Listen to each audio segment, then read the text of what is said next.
in reply, they will have 4 dice to roll beforehand, which is 4 at 2s. What can they do? And they've just scored 4 hits. Man alive.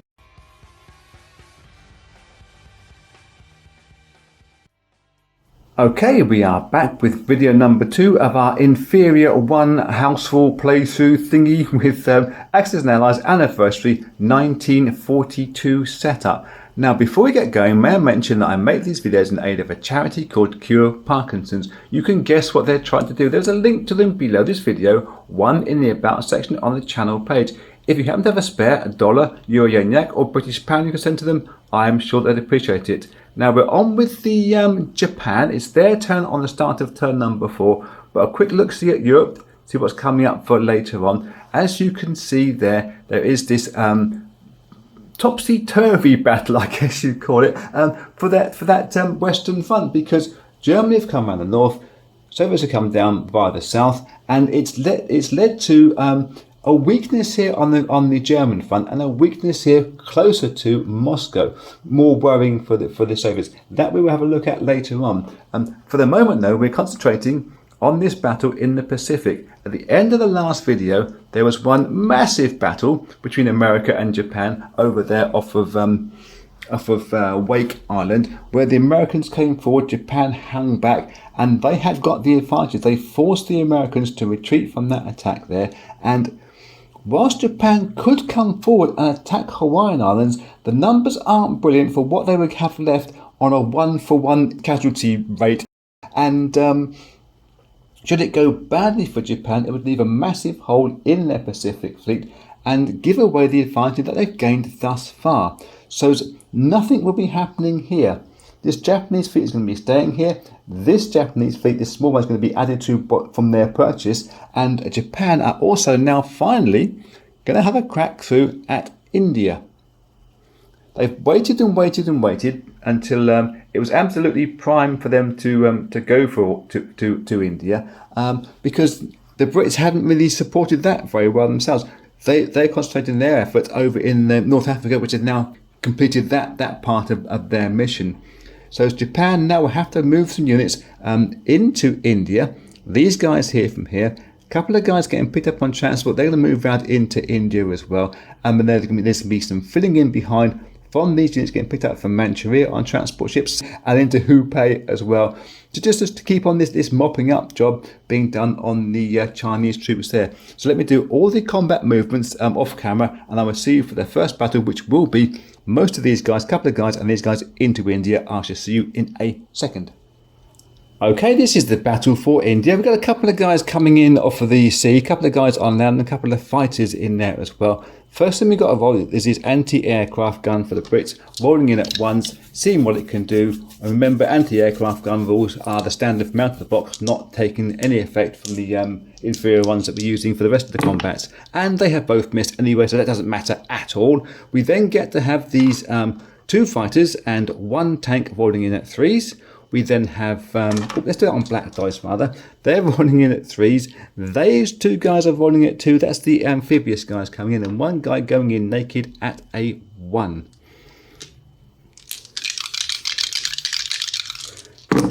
And we have a fairly good spread of hits there. They don't count, but that one does, that one does, and that one does. So they can be targeted hits, or they can be used as damage not destroyed, depending on what Japan wants to do. And I think Japan are more than happy just to boot the Brits out of India straight away. So to tell the Brits, they will be taking 3 casualties from there. That anti-aircraft gun goes back onto the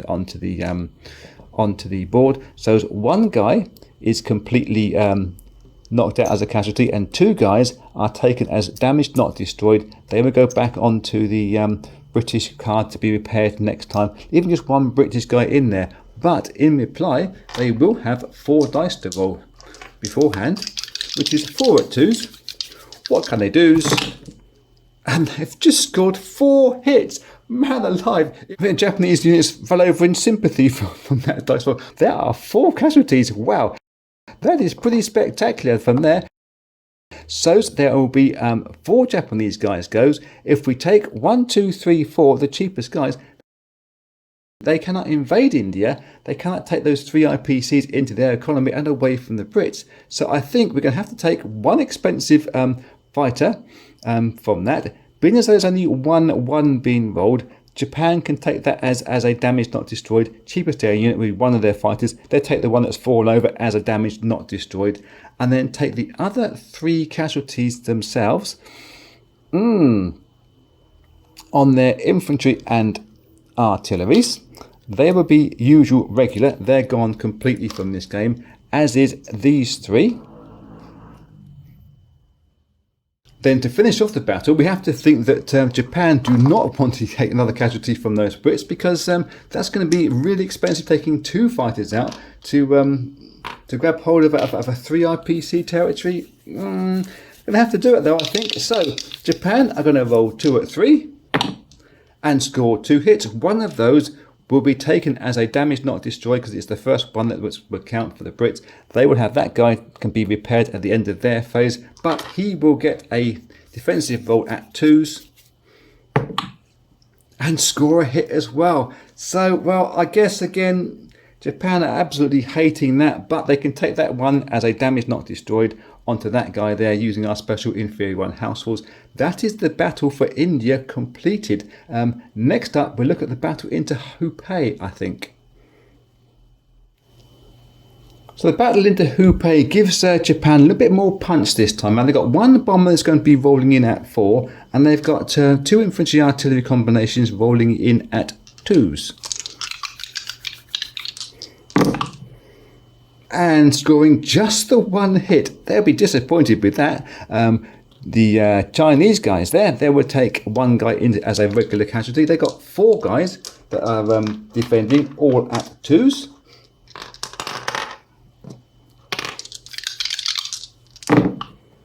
And scoring 2 hits. Ooh, Japan won't like that at all. So they're going to have to take 1 as a regular casualty and 1 as a damage not destroyed, because that's 1 there will count for that. And round 2 of the battle, that guy comes off as well. Round 2 of the battle, we got this bomber at 4, and we have 2 at 2 for Japan. Hoping not to get this wrong this time, please. And again, they've scored just the 1 hit from that bomber at 4. China can come back again. They're rolling 2 dice at 2 and looking good, and this time missing entirely. So that guy now goes. Round 3 of the battle, we have the bomber and the 2 infantry. Sorry, 2 artilleries. And 1 hit again. The ground units are doing really poorly this time round for Japan. And now there's 2 at 2 for China in defense, scoring 1 more hit. This again is going to be a tight little battle here.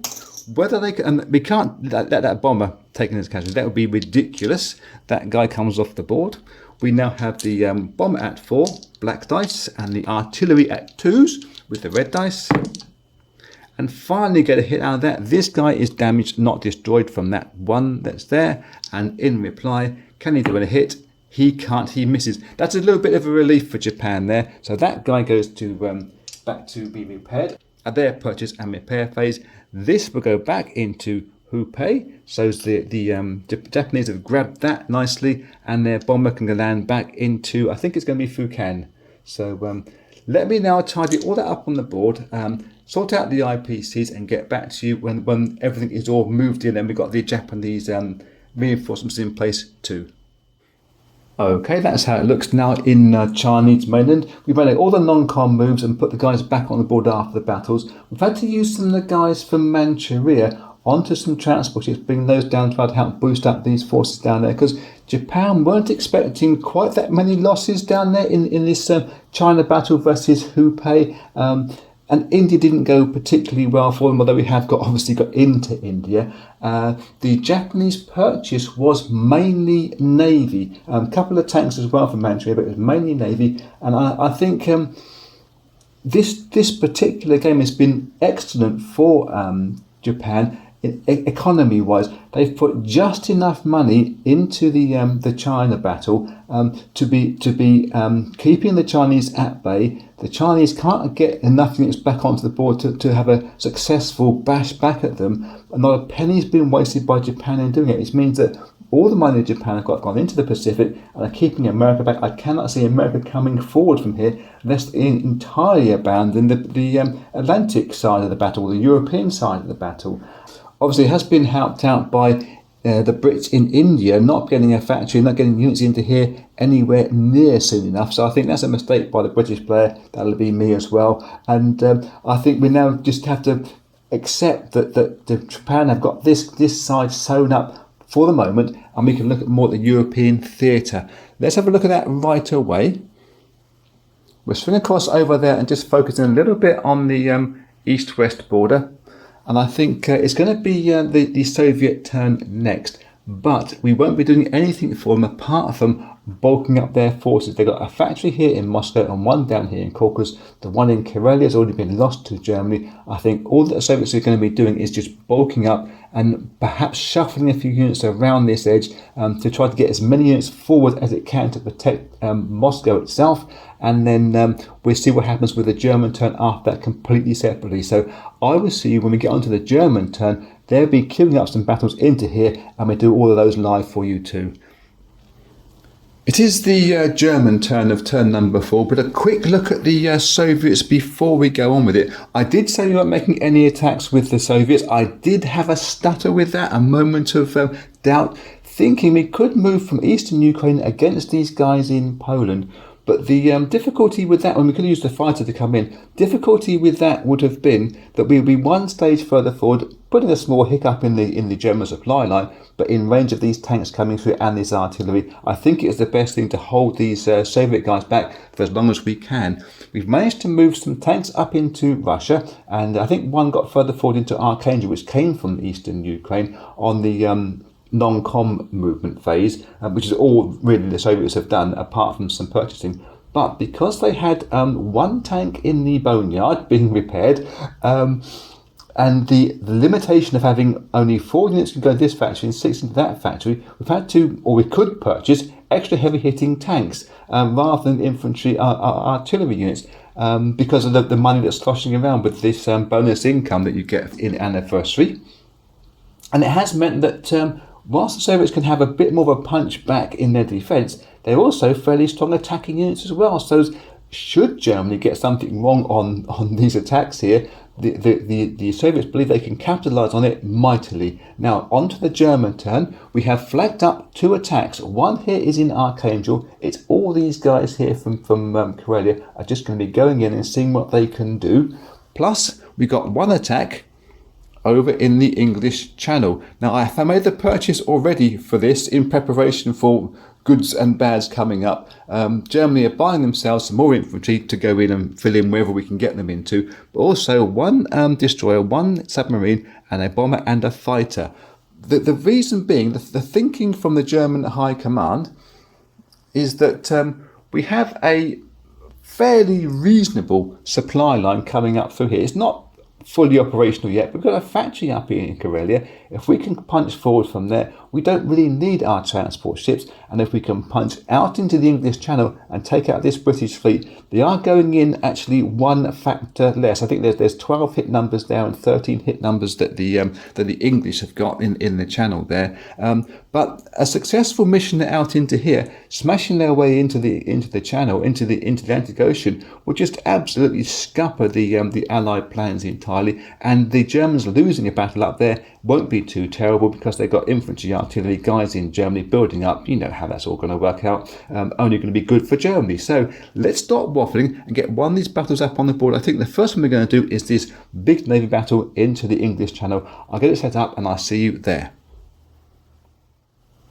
Okay, this is the battle for the English Channel up on the board. Before we start rolling some dice, let me just mention that When I was deciding the purchase for Germany, this is one of the first units that came out of the bin for me. One of the big booming battleships, rather than the Tirpitz or the Bismarck that was there. We don't see enough of these terrific models in Axis and Allies. I made sure and work out a scenario where we're just having naval battles with these, because they are wonderful little models, hardly used for Germany. And actually, I think the Soviets as well got some great battleships. You never see those on the board either. So, stop waffling, start throwing some dice around. For the Germans, we have 2 cruisers rolling in at 3. We have 2 destroyers at 2 and a submarine rolling in at 2. What can they do against the Brits? And it's a fairly reasonable roll. It's 2 damage off the Brits straight away. 2 of these destroyers go back into the casualty strip. And now the British reply on their first round is 1 cruiser at 3. And they have 5 destroyers in there. Slightly worrying, but the Germans are hopeful. Ever hopeful, the Germans. And it's a bit of a failure there by the Brits, I would suggest. They've scored just the 1 at 2 and 1 inferior hit on there. Everything else has missed. So Germany can take one of these as an inferior hit, which will go on to the cheapest naval unit. And they can make this submarine go as to a damaged, not destroyed, to be repaired later on. And the actual destroyed unit for Germany will be one of their destroyers themselves. That's as good as Germany could hope, I suppose, first up. So, 2 more dice for the cruiser, 1 dice for the destroyer, 3s and 2s. Germany smashing back and scoring 2 hits against the Brits again this time. Let's get it out of the way. And one of those is an inferior hit. So the Brits can take one of those as to damage not destroyed and one of those as a casualty with our inferior 1 house rules. In reply, Brits have 1 at 3 and they have 1, 2 and 3 at 2. 1, 2, 3 at 2 for their destroyers.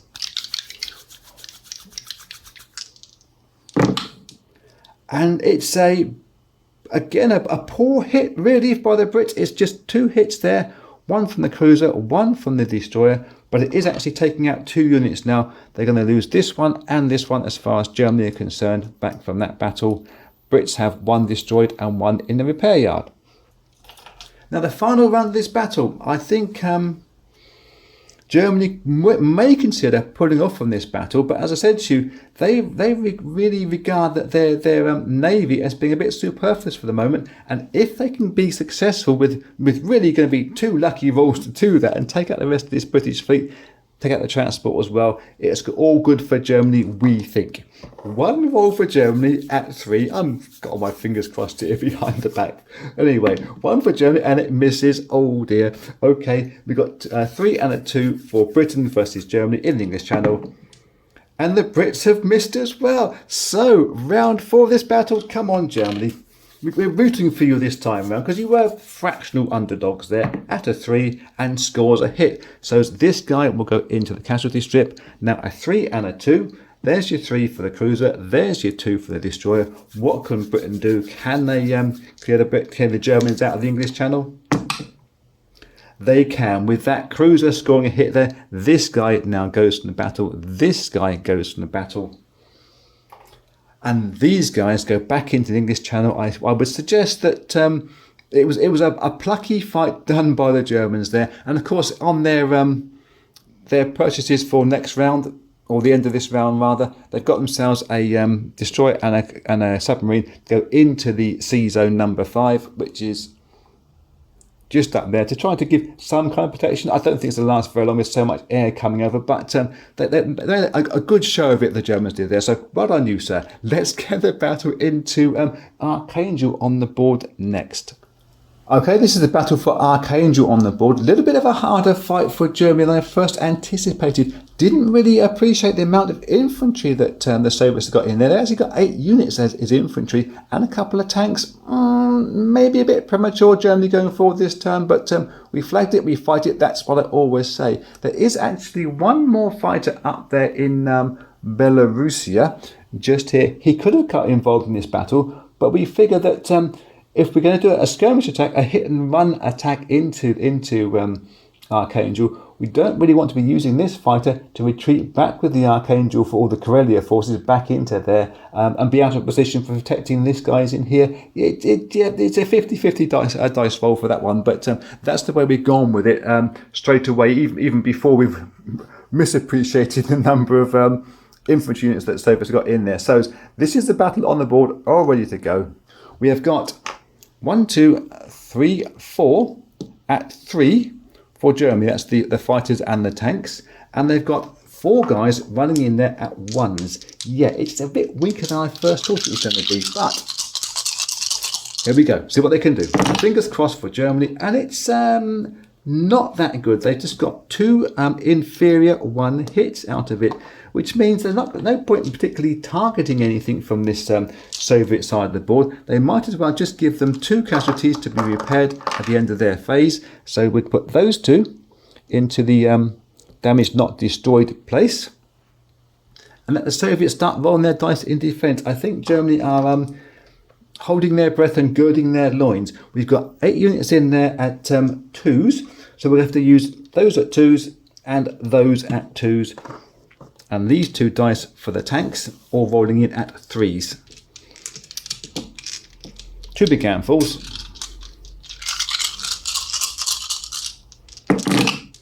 And that's a fairly weak hit back by the Soviets there. Again, because these have all missed the 3s and the 2s. It's just 3 inferior 1 hits.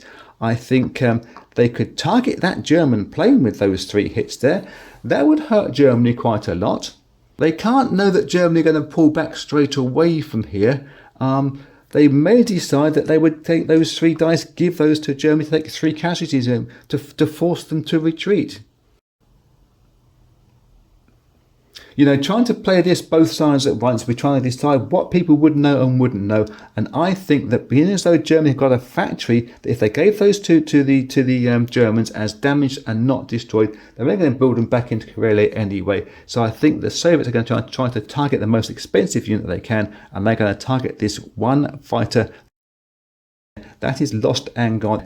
So, as I said to you, Germany are viewing that as a skirmish attack. I think that's the best thing they can do now, is get the hell out ski and go back into Karelia and lick their wounds and wait for the build-up properly when we can get some of their reinforcements into Karelia. And I'm talking and pointing in a different place, as I always do for some unknown reason. I will see you after I've done all those German reinforcements proper, and you can see what I've been rambling on about just then. Okay, that's the Germans back onto the board after that wonderful little skirmish into Archangel that achieved absolutely nothing. It was a waste of time virtually, but they're back in there with their tanks. They've got some infantry in there now. Some of these guys are loaded through via these transport ships from Germany up into Karelia, just to bolster numbers up there. And this large tank division that's come through from Germany itself via Poland into Baltic states, it's got quite a reach now up here, should Germany come forward in turn number 5, and we think they're going to. Down in the south of the Soviet border here, this is rather a stalemate. You've got the Italians helping the Germans out, and the Soviets not wanting to come forward too harshly. They may have to push forward later on, but we'll find that out in turn number 5. And the fleet that got put back into sea zone number 5 here, the submarine and destroyer, I can see that most of that getting destroyed by the Brits coming over here and having a bash at that. That'll be done off camera because I think it'd be too simple a fight to bring to you. And as we look down at the Brits again in this turn number 4, with their factory there in Egypt, well, all they're going to try and do is get some units into here and start building a force to protect the Africa and the Middle Eastern states against the Japanese, who are now into India, as we saw from earlier on.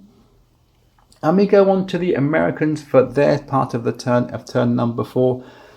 I think I've played the Allied forces particularly badly this time round. We've got a whole heap of Americans here, a whole heap of transport ships.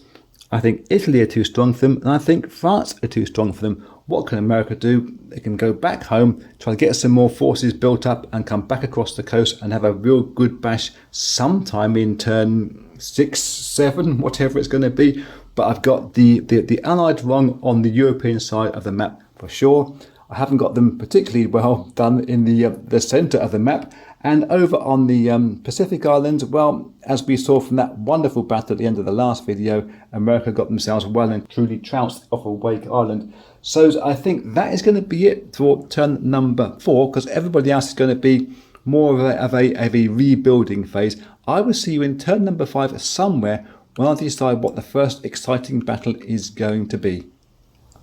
Okay, we are into turn number 5. Quick whiz through of the remnants of turn number 4 after Germany's failed attack into Archangel. The Brits have gone into Norway. They've hit that fairly hard with their bomber, and I think there was some fighters got involved in there too, plus the cruiser and a couple of transport ships left over from the battle in the English Channel just down here. The Brits have also managed to exploit, let me just focus in a bit closer for you, what I like to call Scotch Corner. There is a little bit of landmass, meaning that once the Brits have got into Sea Zone 3 and used their transport ships to invade here with, they could use their repaired units from the damage not destroyed from the English Channel battle with our Inferior 1 house rule and build those into this sea zone, as well as building a transport ship in here. So the Brits can be quite strong into Norway. A 3 IPC gain for them, 3 IPCs lost for Germany, going to refresh the Germans' thinking a little bit. They can hit that fleet with this bomber and with this one submarine, but they've got to be brave to do that. And I'm not sure the Germans have got the nous right now. Since then, also, we have had the Italian turn. They are still selling themselves on the Riviera down south, and have moved a couple more units forward into Bulgaria Romania. The Soviets are going to attack, but more of that later.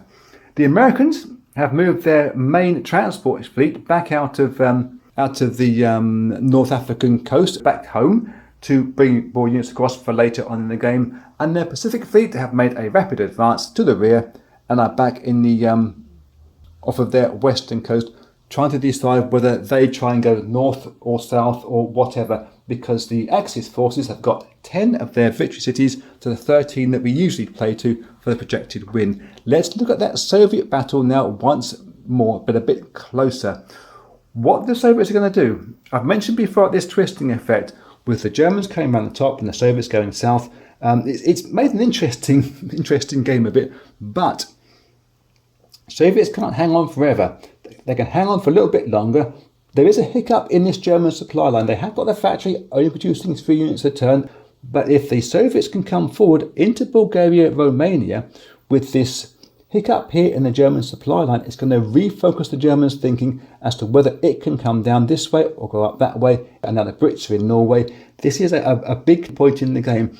This battle is just 8 guys in here. We're not going to use this fighter because we figure the fighter can only go 1, 2, 3 and then land in what is going to be an undefendable space. But it's going to be very vulnerable left there on its own. It'll be these 8 units here from the Soviets versus Axis conglomeration of Germans and Italians in Bulgaria, Romania.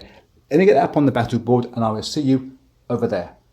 Okay, here it is up on the battle board. There's the 8 infantry artillery for the Soviets. There's 8 infantry artillery for the Axis forces, a couple of tanks and a fighter. Got the dice in my hand already. 8 dice for the Soviets, red and black, doesn't matter. They're all rolling in at 2s.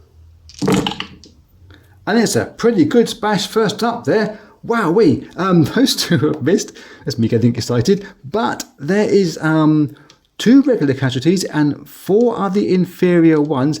But I think if the Soviets targeted that fighter plane, which would be nice to do that, they're inviting a bigger hit back, I think, in the long run. So I think they're going to say to the Germans, you have, or say to the Axis forces, you have all those 6 dice, and 4 of those guys can be repaired. In that case, Germany, I don't think, or the Italians aren't going to want to take one of those casualties on their fighter plane. They're happy enough there. They can absorb this lot. It's just 6 regular casualties, which will be 5 of these infantry units for the Italians and 1 more German unit. But 4 of these guys will be damaged and not destroyed. They'll be repairable by the Italians next turn, we think. That will be it for the first part of the roll. In reply, we have 1 fighter at 4. We have a couple of tanks at 3. we roll those bits first. And scoring just one inferior hit from that. So far I think the Russians will be happy enough. We then have the 8 units all at 2s. Let's grab some more dice there for the Axis defense, and it doesn't look very good at all. Just the 2 more hits. One of those again is an inferior hit. Well, I think very, very similar thing here. The Axis forces aren't going to bother targeting anything. It's going to be 3 units taken away from the Russians. Let me just remove those, he says, reaching across the camera. 1, 2, 3. These guys are all damaged, not destroyed, but go back onto the Italian card. And one guy there is taken out entirely. So I think now the Soviets are going to think, do we push forward again? We've managed to hurt them down there. And if we just look on the map up here, if they continue to push into this Bulgaria region from the Ukraine, they could do that damage. But I'm quite like the idea of the Soviets backing out from there. They've achieved one of their aims, which is to reduce these guys into Bulgaria. It's going to mean the Italians must concentrate going back through here again, and so must the Germans, leaving this hole in the supply line. Let me double think myself here. And I am double thinking. My thought is, however, that if the Russians are successful again in bashing these guys here, they're only 2 hits away from some expensive units and to leave a massive hole in there. Let's run those dice again. Let's be big and brave with those Russian soldiers in here. Let's just hope for a good roll for Russians, because when you roll the dice, anything can happen. But fortune favours the Borises. And it does to a small degree. There's 2 more hits out of that. These 2 guys here are regular casualties. They will be gone from the battle. But it's the German reply now, or the Axis reply now, because it's a Italian fighter plane. It's a couple of tanks in there. That's 4s and 3s. There'll be 2 at 2 afterwards. And just 1 hit has been scored, and now 2 at 2 for infantry artillery combination. It's German infantry and Italian artillery. Okay. And they've both missed. That's really important there. This one guy here goes from the Russians, and these guys here go from the battle. They've got to follow through them. We've said we're going to do it. We're going to do it now. We've got these 4 artillery pieces from the Soviets trying to make one big expensive mess down there for the Axis forces. 4 at 2. What can they do? They can score 2 more hits. One of those is damaged and not destroyed. I think this moment here, this inferior one, will be taken by the Italians on their plane. They're going to do that from there, and then 1 regular casualty will be this one of these tanks. So to hit back again, we have our damaged and not destroyed fighter rolling in at 4, and 2 tanks at 3. And they've scored 2 hits themselves. So one of those Russian infantry, or one of the artillery, will be damaged and not destroyed, and one of them will just be destroyed. This one goes from the battle, and this fighter goes back to be repaired.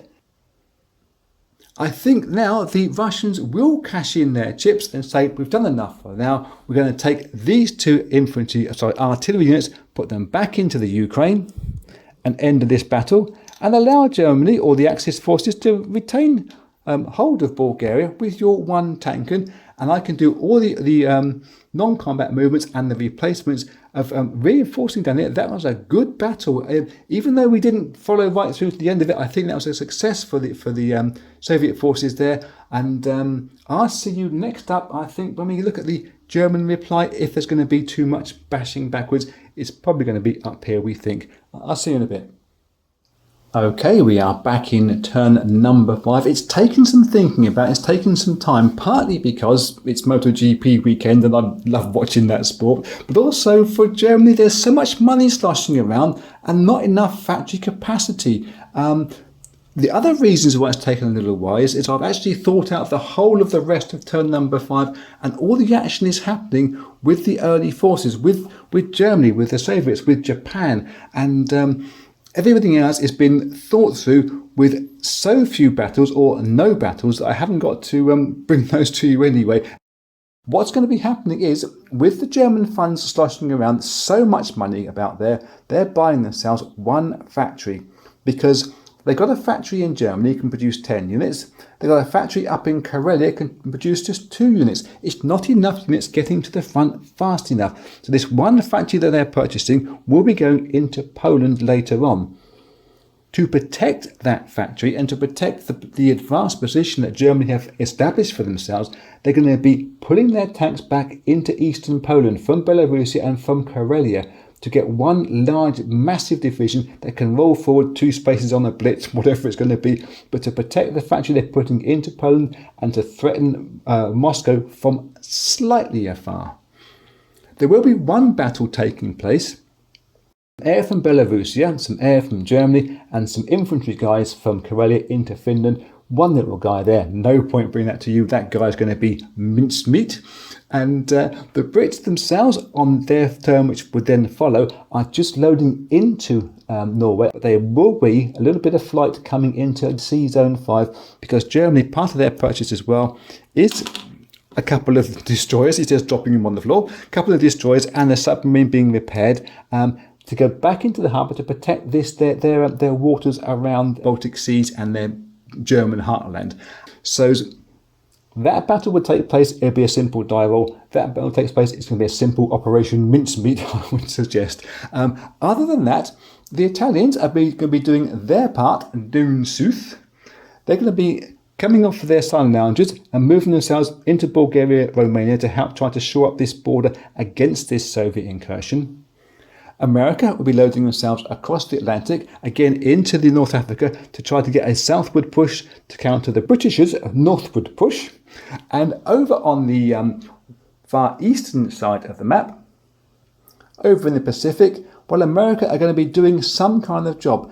As I said before, there is this 10 of the 13 victory cities, and obviously Hawaiian Islands, Honolulu is going to be ripe for the plucking by the Japanese in a couple of turns' time. So this lot here are loading infantry artillery into Hawaiian Islands, and potentially from there maybe springboarding down south into Australia, right down the bottom, with another victory city which is just down here. So that will be it for turn number 5. All the battles will be off camera, but I should bring you the results when we get to turn number 6. I'll see you then.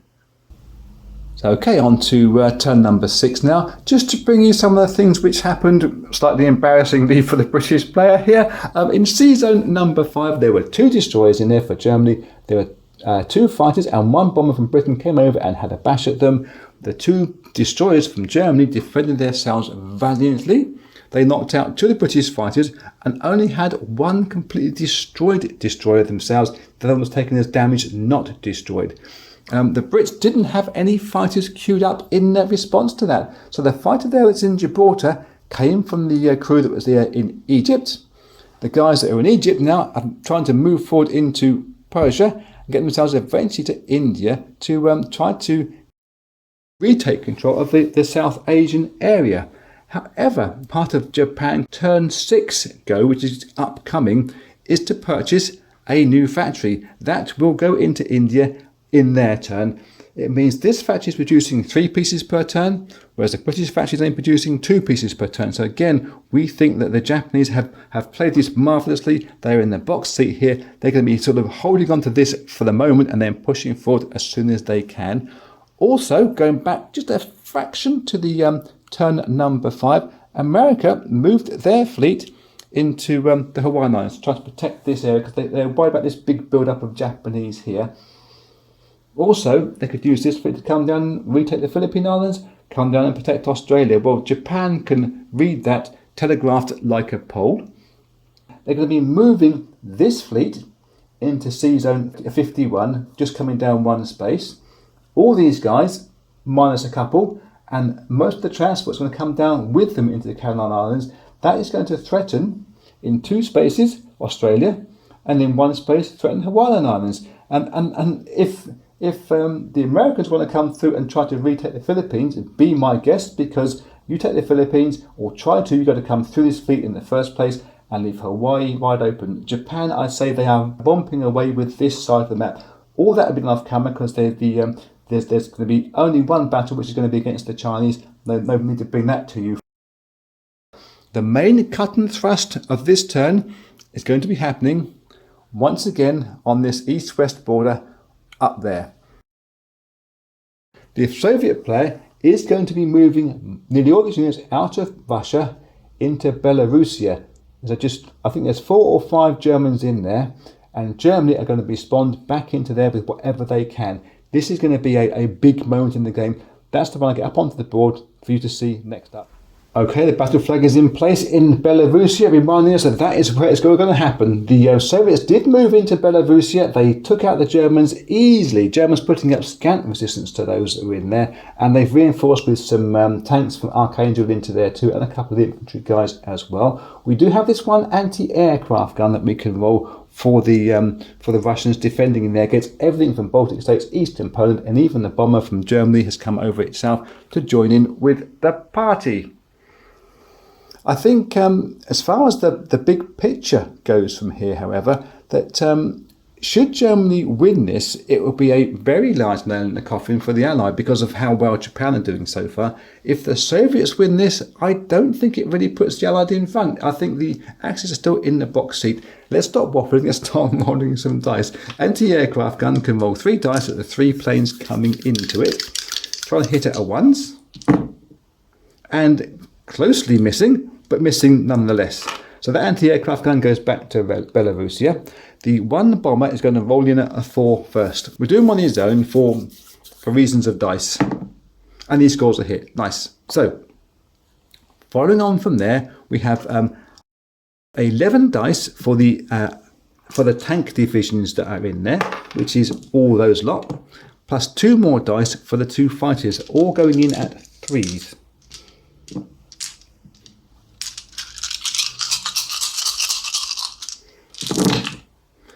And that looks pretty good. Not too many 1s there, which will be pleasing for the German player as well. So take those ones off that have missed. Apart from that, there are 2 of those damaged, not destroyed or targeted hits, inferior ones in other words. And 1, 2, 3, 4, 5, 6, 7 hits.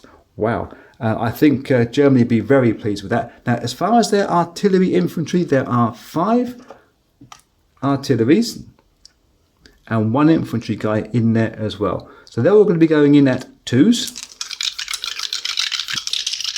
For the last half of this devastating roll, because it's been devastating thus far, I think. And that's another good hit by Germany. 1 more damage not destroyed or targeted or inferior 1 here, if I want to say it today. And all those casualties apply to Germany. Well, I think because there are so many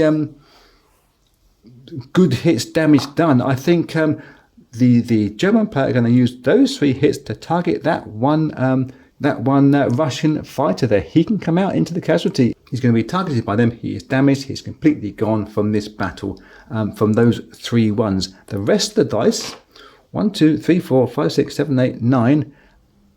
I believe that is the entire lot of the Soviet infantry there. That's a stack of 5. 4. So they got all those guys taken out in that first roll. Wow. Let's hope, as far as the Soviets are concerned, for a similarly good dice roll back against them. Initially, they'll have that 1 fighter that's gone from the battle being targeted, going in at a 4.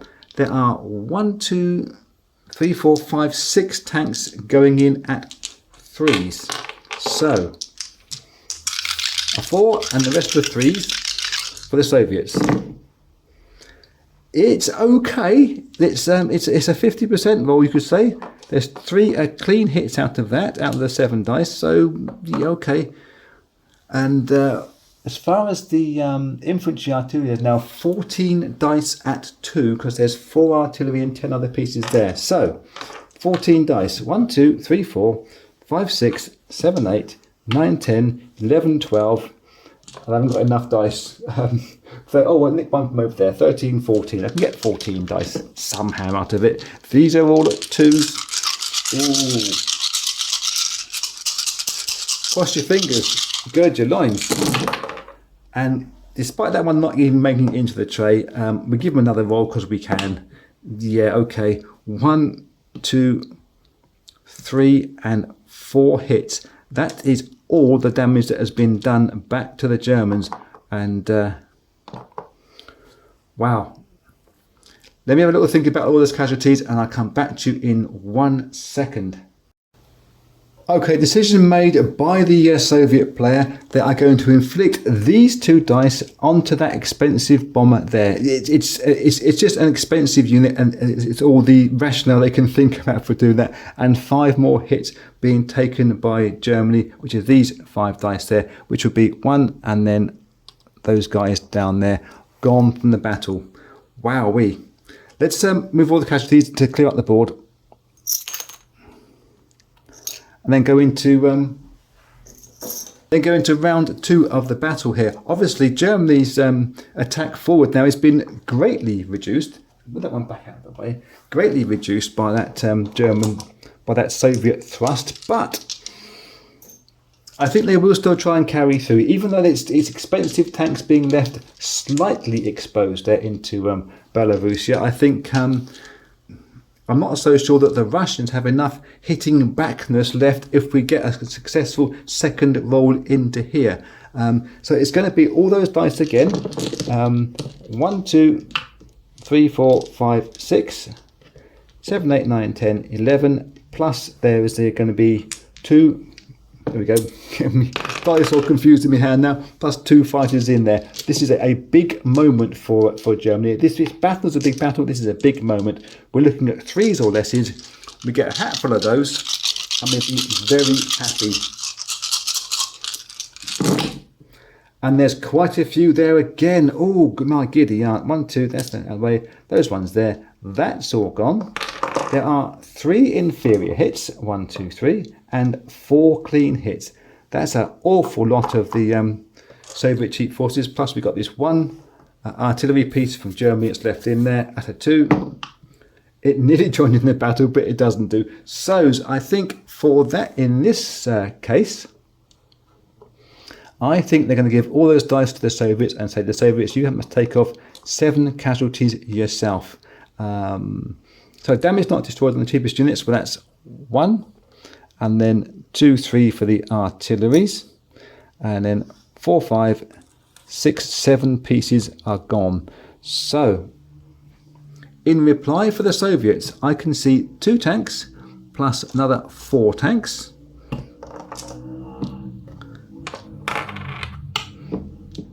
They're all 3s plus 5 dice at 2s for the infantry artillery.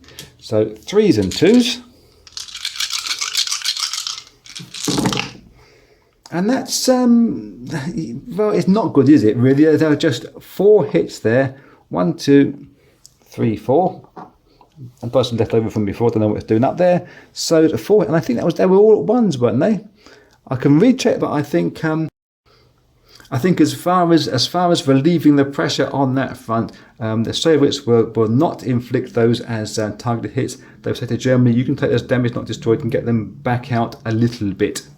That's all they're going to try and do. So 4 dice are going to be taken away from Germany, which is going to be 1 unit there and 3 tanks.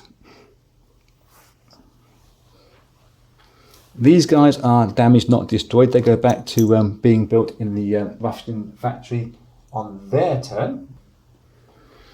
And these guys are all lost from the battle entirely. And I think as far as Germany are concerned, whilst going backwards is not really part of their resume, I should think that if they do pull back from this battle here, because of the expense of the losses which they've had so far, and their factory they got in Poland, which they've bought units for this time, I think if Germany pull back into eastern Poland, that's going to be the best move for them. So all the tanks will go back into eastern Poland, we'll fly some planes back somewhere else, and that will be the end of the German turn. I'll get this all tidied up and see you when we come to, I think it's the Brits coming around next time. Let me see you in a bit.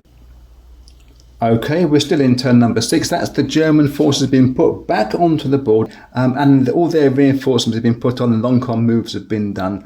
And I think they're There may be a few dissenters amongst the German High Command. Why did we pull out of Belarus when we thought we were in front? Well, we'd have taken some damage in there. If we had these tanks into Belarus now after this, a third attack into there, and assuming that these 4 Soviet tanks did 4 damage to Germany, it would be a little bit of a weak point in their forces. Yes, they could threaten Russia after that, but again, it's not strong enough to want to push forward hard enough straight away. And it's been a consistent play of this game that whenever we're in front and we got even a 50% chance of dropping back in that battle, then we're going to pull back off and go a second time later on.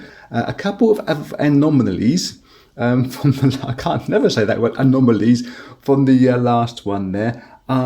There was that confusion with the dice, whether it was a 1 or a 2, and I couldn't remember. I've checked the tape now, and I've made the adjustment on the damage not destroyed that for Germany. And there was this one roundel up here. There was a Soviet roundel on the German territory, but that's now being cleared up in case you spotted that with your eagle eyes. Let's get on with the British turn. The Brits have got a small attack going off. That will be their purchase. They're getting 1 fighter to replace the one that got, or the 2 that got lost earlier on. And they're getting some infantry artillery to go into the UK.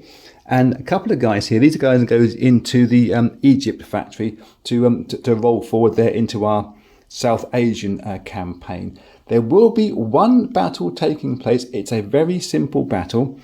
All these guys that are here in Norway are going to pile against these 2 guys here in Finland.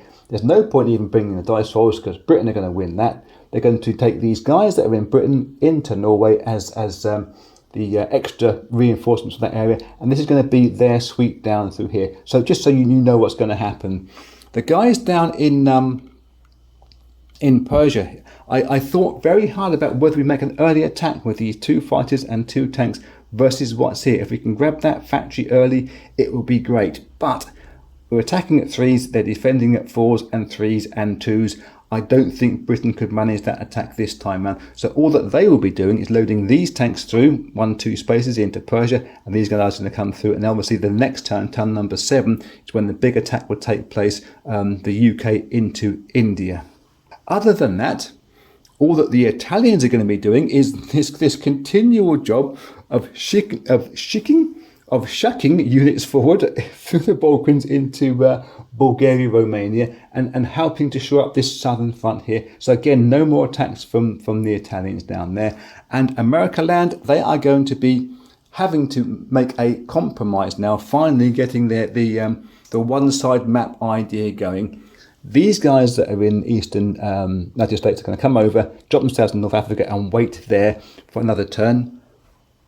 And over in the Pacific, America again, you have to consistently say they've been behind in the Pacific all the time because of my play, good or bad, from them. All they're going to be doing is putting all their money into this side of the map with air and with navy, and they're going to be taking these 2 fighter planes, 1, 2, 3, landing in Australia to help bulk up this Australian defence. And the guys there, they're already 1 fighter in Western and 1 fighter that's here on Hawaii, are going to be reloading onto the carrier to try to support that in case these guys come forward. And they may well do come forward and have an attack of this fleet. But that will be in turn number 7. So I think I've caught up with everything you need to know about turn number 6. Even though I haven't quite finished playing it all out yet, the important stuff has been covered there. And having said all that, I've just realised we have run up to the end of this video. I'll catch you in video number 3, turn number 7, coming up shortly. Till next time, be cool.